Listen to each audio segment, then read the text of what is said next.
I want to make a treat today, and I'm kind of excited about it, okay?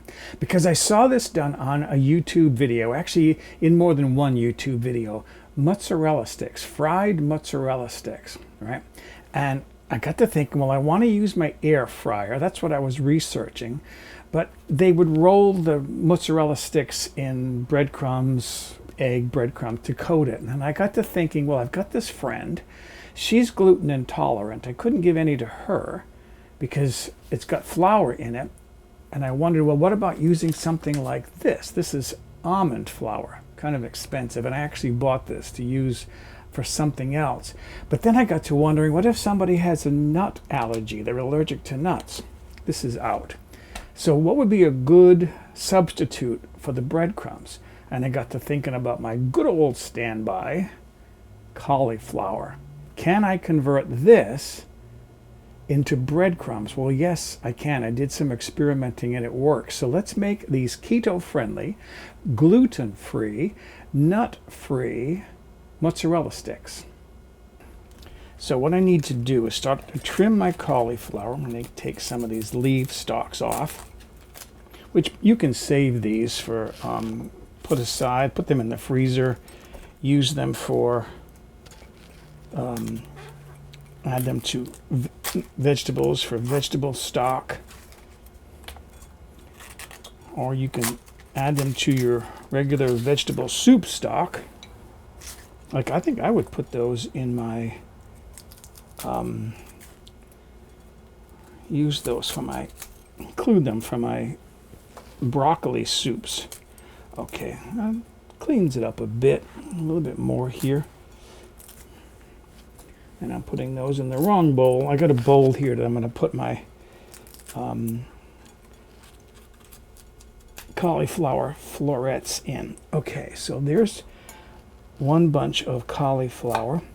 And I'm just going to trim off the florets here. Not too fussy about it.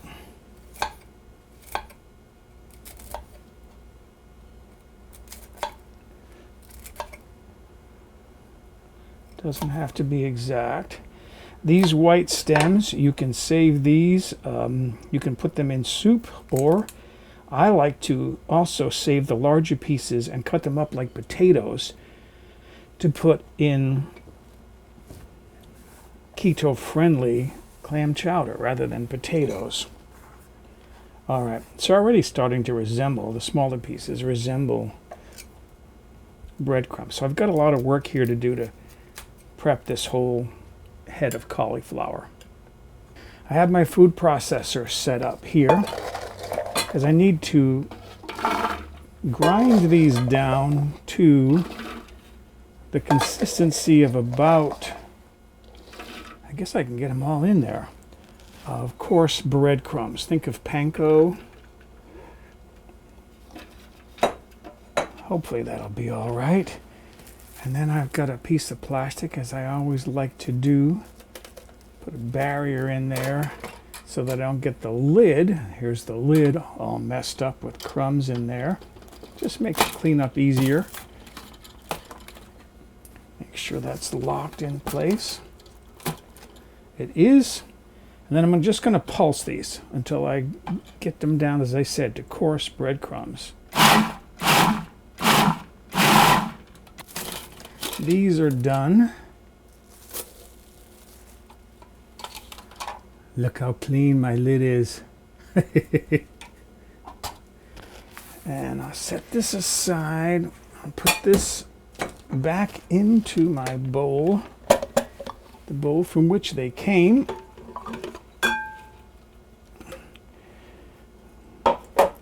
And then I'll be ready to do my next step, because these are kind of wet right now. What's one characteristic of breadcrumbs that you buy in the store? They're very dry. So let me get set up to dry out my breadcrumbs.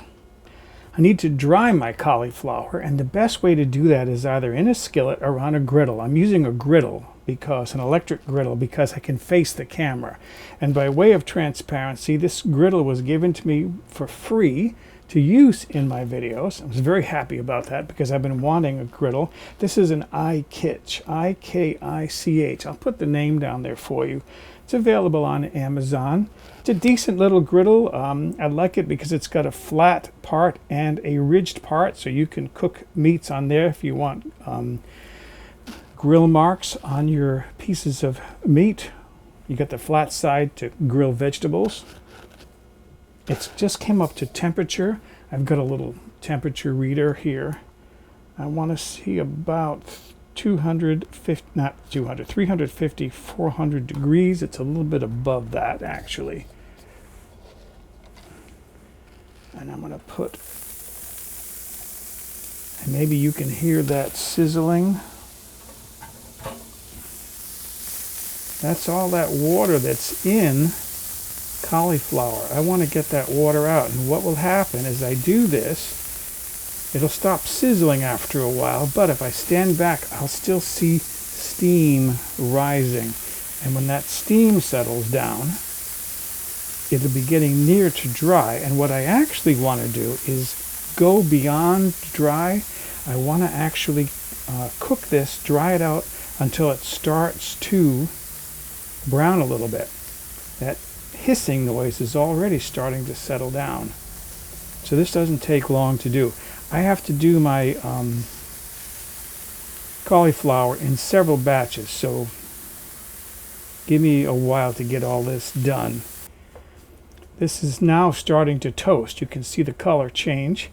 You're not going to see toasting right away, browning, because remember, water boils at 212 degrees Fahrenheit, 100 degrees Celsius. While there's water in there, it's not going to get up much above those temperatures. And you need it to get it up to like 350, 400 degrees before it'll start to brown or toast. Well, now that we've got the water out, the temperature's coming up and it's starting to brown. There's a method to my madness, why I want this browned. I'll explain that in a little bit. I'm just going to continue working with this until I get it brown enough the way I like it. I want you to see what I ended up with. Less than a cup. It's about 7/8 of a cup. I didn't weigh this to see what it weighs. That entire head of cauliflower yielded only that much breadcrumbs, and you can see how browned those are. That's what I wanted. As I said, there would be a method to my madness. I watched videos on YouTube where people put the cheese sticks in the air fryer for so long to get the coating to brown that the cheese melted a lot and burst out of the cheese sticks. By browning the cauliflower in advance, I won't have to put the cheese sticks in the air fryer for as long. And I'm putting an egg in this dish and adding maybe a teaspoon of milk. In this case, it's half and half. I'm going to break this up.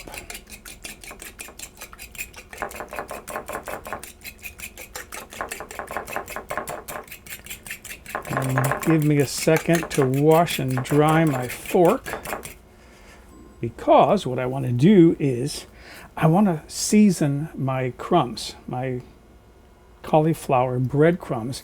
And what I'm going to use is one of these seasoned blends. This is a McCormick Grill Mates. This one's mesquite flavoring. I like the flavor of it. You can use any herbs you want, dried herbs, salt and pepper. But I like the flavor of this blend. Gonna mix that in. And then always taste things, although it's going to taste a little bit different when it cooks. But I can always put in a little bit more if I need to.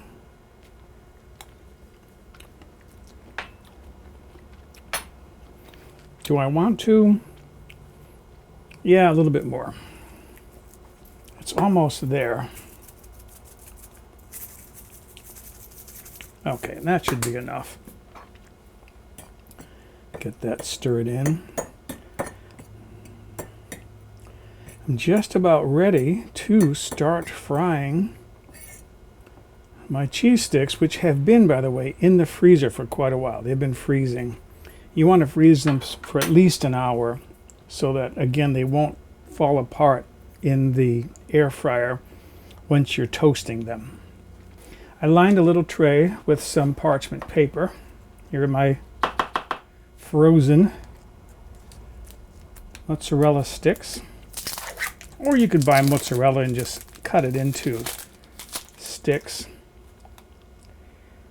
Some people would roll it in the crumbs first and then in the... It's not going to hold much there. So I'm going to roll it in the egg first and then in the crumbs. And then I'm going to place this, get the extra off, and place it on my tray. And my fingers are going to get very dirty as I do this, but that's all right. Part of the fun of cooking is making a mess. And some people will do 2 coatings. I think 1 is going to be enough.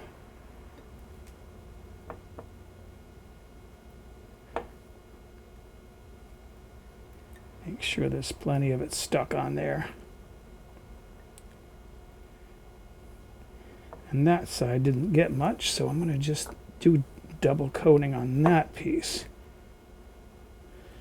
Okay. 1 or 2 coatings, whatever you feel like doing. I have some more of these to do, some frozen pieces.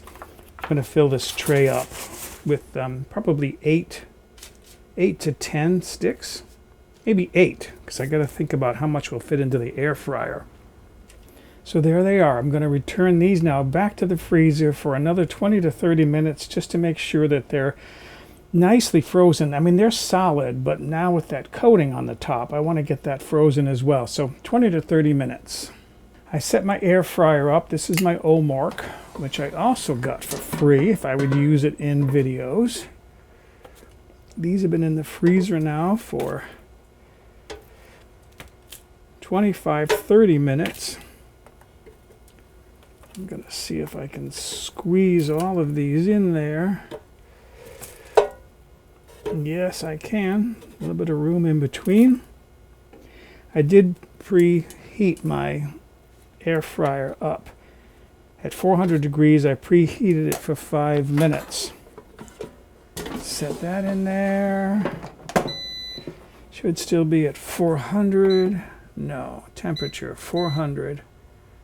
Temperature 400, and I'm going to set it for only like 2 minutes and see what they look like.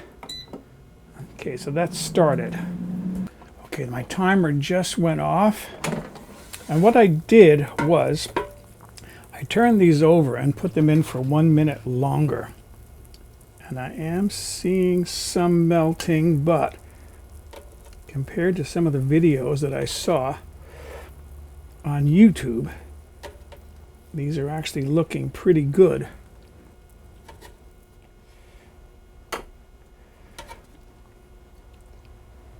In fact, they look very good.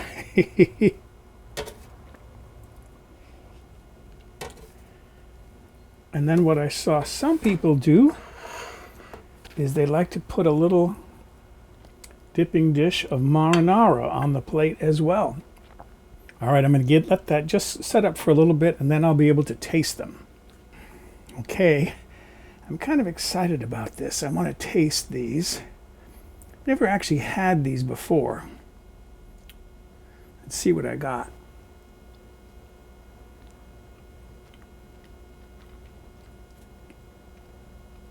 Soft and chewy inside, and quite good.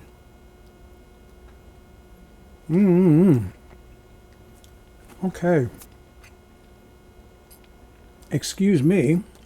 I'm going to go enjoy a mid-afternoon snack of my air fryer mozzarella sticks.